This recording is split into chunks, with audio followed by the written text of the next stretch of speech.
American, and I've been brought up on American films, which means story and narrative. Call them classical or traditional or old-fashioned.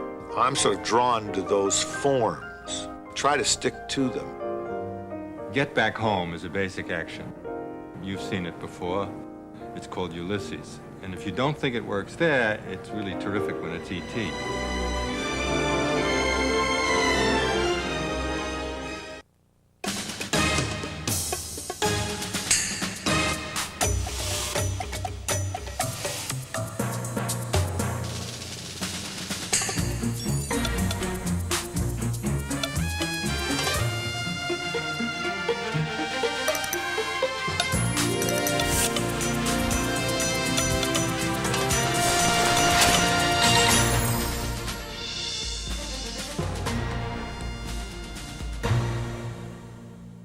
Hello, I'm John Lithgow. Welcome to American Cinema, a 10-part series that looks at one of the greatest American success stories of the 20th century. American films are international, popular the world over. From Japan to France to Brazil, they have an appeal that is universal. What makes a Hollywood movie a Hollywood movie? Is it the story? Is it the style? Or is it the director? Well, it's all of these and more. For almost 100 years, the American film industry has produced films that have truly engaged the audience. Pure entertainment, these films are also a very sophisticated art form, involving highly skilled craftsmen and technological know-how. The style of these films, perfected in the 20s and 30s, isn't easy to see. In fact, the classic Hollywood style is almost invisible. But that is its aim. To make you, the audience, so thoroughly involved with the story, so identified with the characters that you don't notice the set design, the camera angles, or the editing, any of the film craft that created this special world. In this program, narrated by Joe Morton, some of America's greatest directors will usher you through 70 years of talking pictures and show you the Hollywood style.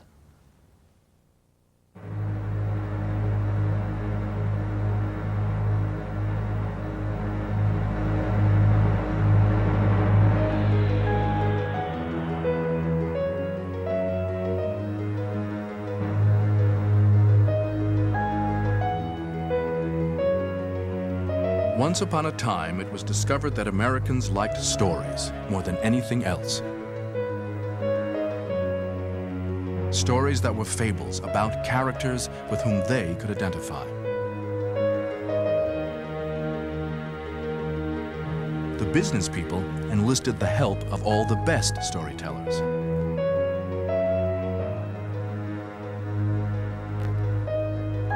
And together, they developed a style of storytelling on a scale previously unimagined. Soon, the system they created and the stories they produced captured the whole world.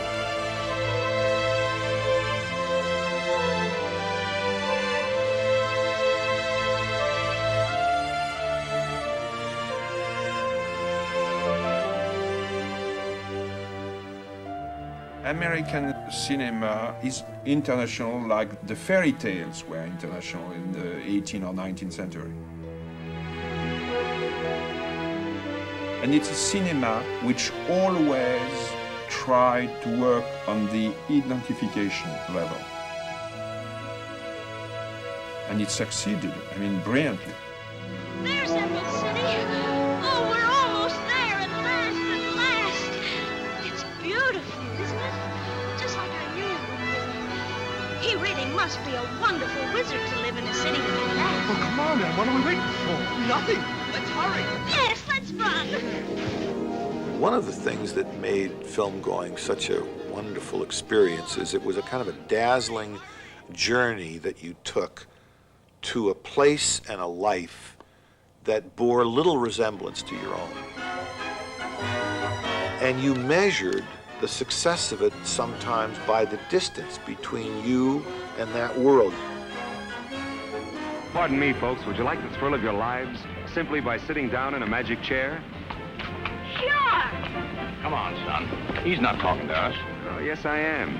I'm talking to everyone who loves adventure, romance, mystery, danger.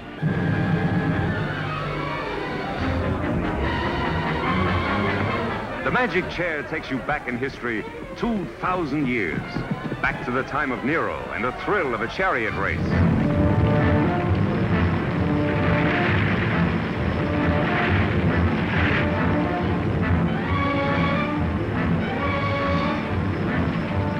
Now you're part of the race.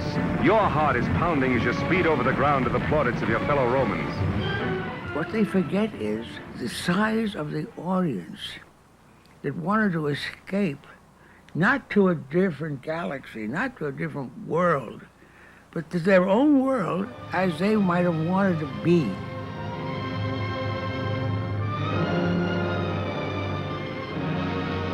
You knew you weren't going to stand on a foggy runway in a trench coat watching Ingrid Bergman go up a gangplank, you know, with somebody else, but it just broke your heart watching this. Then you'd go out into the broad daylight of a Midwestern street or something, and the distance between your life and that life was enormous, and that was part of its success.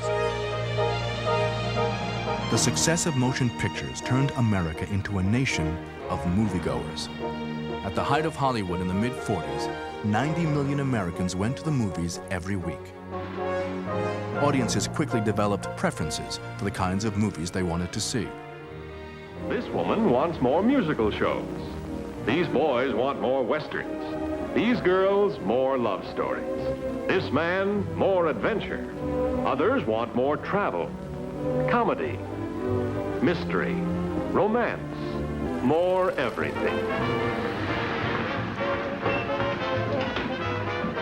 It had to be you. It had to be you.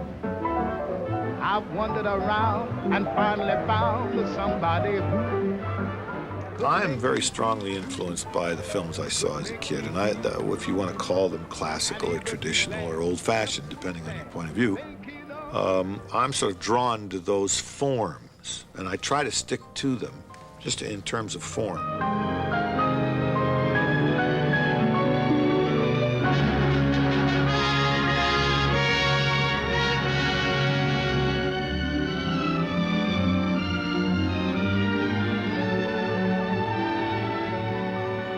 When I grew up, love stories were dependent upon obstacles. And the great love stories were dependent upon non-overcomable obstacles. Inside of us, we both know you belong with Victor. You're part of his work, the thing that keeps him going. If that plane leaves the ground and you're not with him, you'll regret it. Maybe not today, maybe not tomorrow, but soon and for the rest of your life. But what about us? We'll always have Paris. We didn't have, we lost it until you came to Casablanca. We got it back last night. I don't remember a great love story in which the two people got together. The love stories I always remember were always tragic love stories. Now. He's looking at you, kid.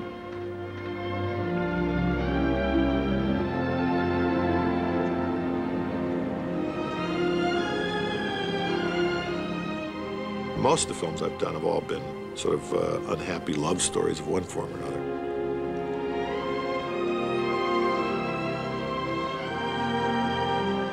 There is a kind of satisfying sadness that is every bit as pleasurable to feel as the sort of humorous, giddy laughter that happens with a comedy or a happy ending film.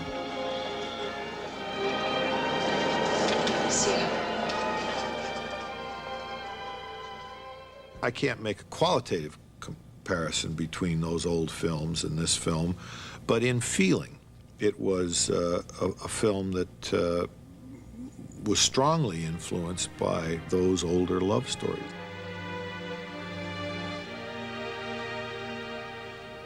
I come out of the narrative tradition because those are the films that I first saw, and those are the films that made the biggest impression on me.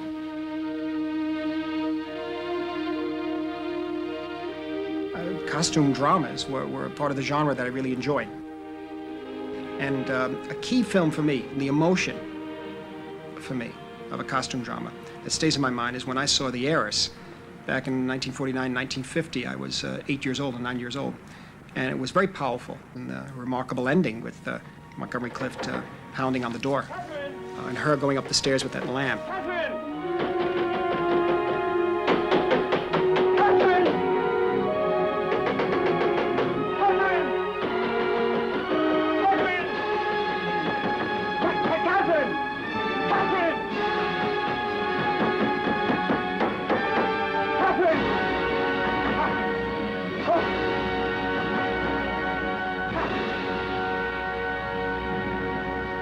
In Martin Scorsese's costume drama, The Age of Innocence, the director draws heavily on a tradition he inherited from previous Hollywood films. His approach reflects his own national identity as a filmmaker. Pretty close. I'm an American, and I've been brought up on American films. I've raised in American films, which means story and narrative. And in most cases, everything is at the service of the narrative, of the story. If he walks out here, great, then we hold on this beat. A few beats, and then move on. Each directorial decision on The Age of Innocence is based on how to most efficiently and expressively drive the story forward for an audience. I mean, if it's no looser than this, Joe.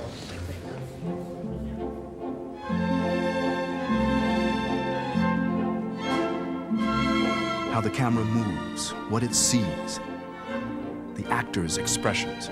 It is all designed to sweep an audience into the central drama of the story.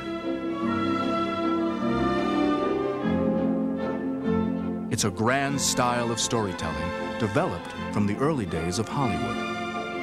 I still watch old films, and I would love to be able to direct like the older directors did.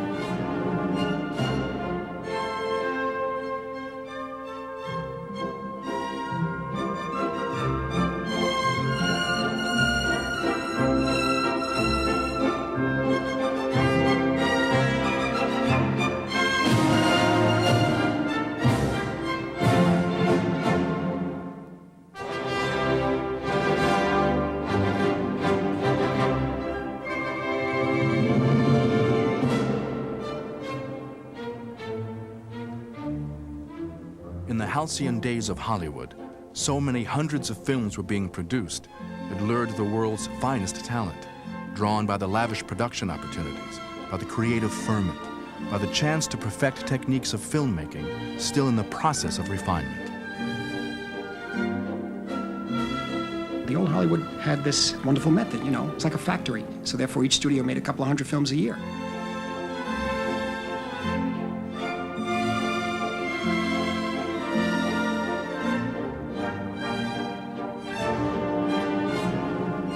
There were so many people that I think influenced each other, and they all wound up in the same place, that I think it was a very exciting 20, 30, 40 years where there's so much going on, everybody influencing each other and trying this new thing and trying that. And Renault just came out of Germany. Let's look at his films. Let's try camera movement like he does.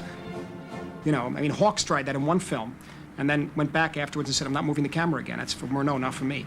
You know, and they really redefined their styles. They became very much, they found out who they were, these filmmakers, and they did so accordingly with each film. The Hollywood style began as a studio style based on a model of mass production. A handful of major studios, employing thousands of workers, manufactured films in a factory-like environment.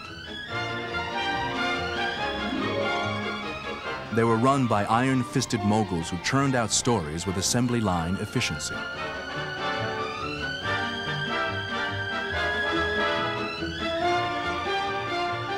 Although the studios have faded, craftspeople working today, production designers, editors, cinematographers, writers, continue to employ basic stylistic principles established